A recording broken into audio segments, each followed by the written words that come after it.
अगला क्वेश्चन है कि मनुष्य के शुक्राणु की आयु कितनी होती है। क्रोमोसोम की एज पूछ रहा है। ये जितने भी क्वेश्चन हैं दोस्तों, ये सब रेलवे में पूछे गए क्वेश्चन हैं और जो अगला एग्जाम होने वाला है ग्रुप डी का, ऐसे ही क्वेश्चन आने वाले हैं। इसीलिए प्रीवियस ईयर के जितने भी क्वेश्चन हैं उनको पढ़ना बहुत जरूरी है। चलिए क्वेश्चन देखते हैं। शुक्राणु की आयु कितनी होती है?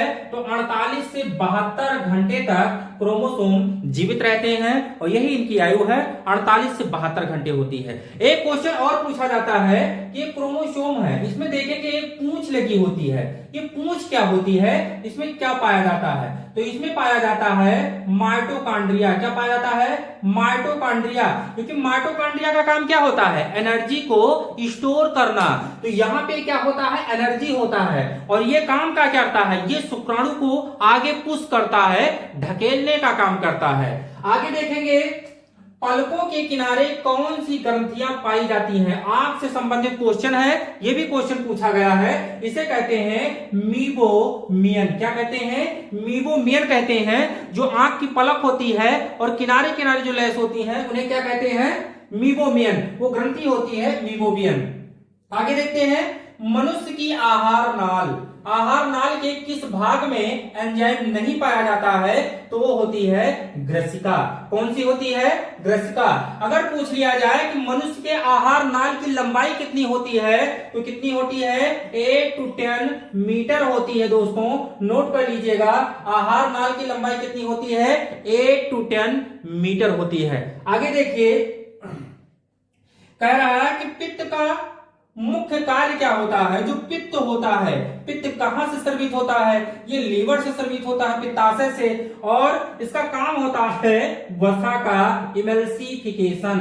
क्या होता है? जो फैट होता है इसका इमल्सिफिकेशन करता है कौन? पित्त। आगे देखते हैं, रुधिर किस प्रकार का ऊतक है? तो रुधिर एक सरल संयोजी ऊतक होता है, संयोजी ऊतक होता है, तरल संयोजी ऊतक होता है। तो रुधिर किस प्रकार का ऊतक होता है? तरल संयोजी ऊतक होता है। अच्छा, रुधिर कितने प्रकार के होते हैं? तो रुधिर 3 प्रकार के होते हैं। कौन कौन सी? आरबीसी, उसके बाद डब्ल्यूबीसी, उसके बाद होता है बीपी, जिसे ब्लड प्लेटलेट्स कहते हैं। 99% आपकी यही पाई जाती है। कौन? आरबीसी पाई जाती है और 1% में आपकी डब्ल्यूबीसी और ब्लड प्लेटलेट्स होती है।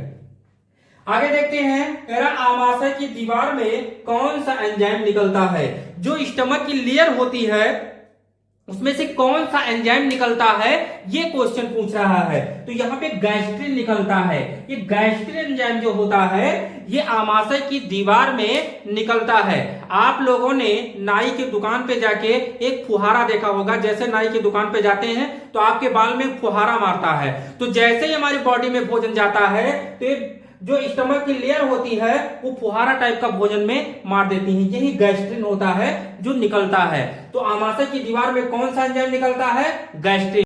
अगला क्वेश्चन है कि जन्म के बाद मानव के किस ऊतक में कोशिका विभाजन नहीं होता है? तो कौन सा ऊतक है?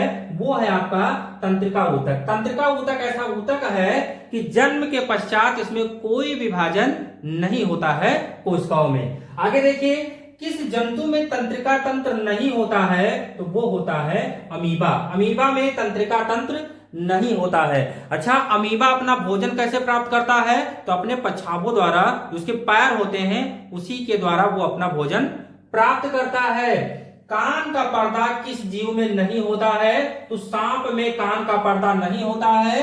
सांप को कैसे सुनाई देता है? तो धमक से सुनाई देता है। कैसे? धमक से सुनाई देता है। इसके अंदर कान का पर्दा नहीं होता है। आगे देखिए, तोते का जीवन काल कितना होता है? तोते का जो अनुमानित जीवन काल है वो 20 वर्ष माना गया है। कितना? 20 वर्ष माना गया है तोते का अनुमानित जीवन काल।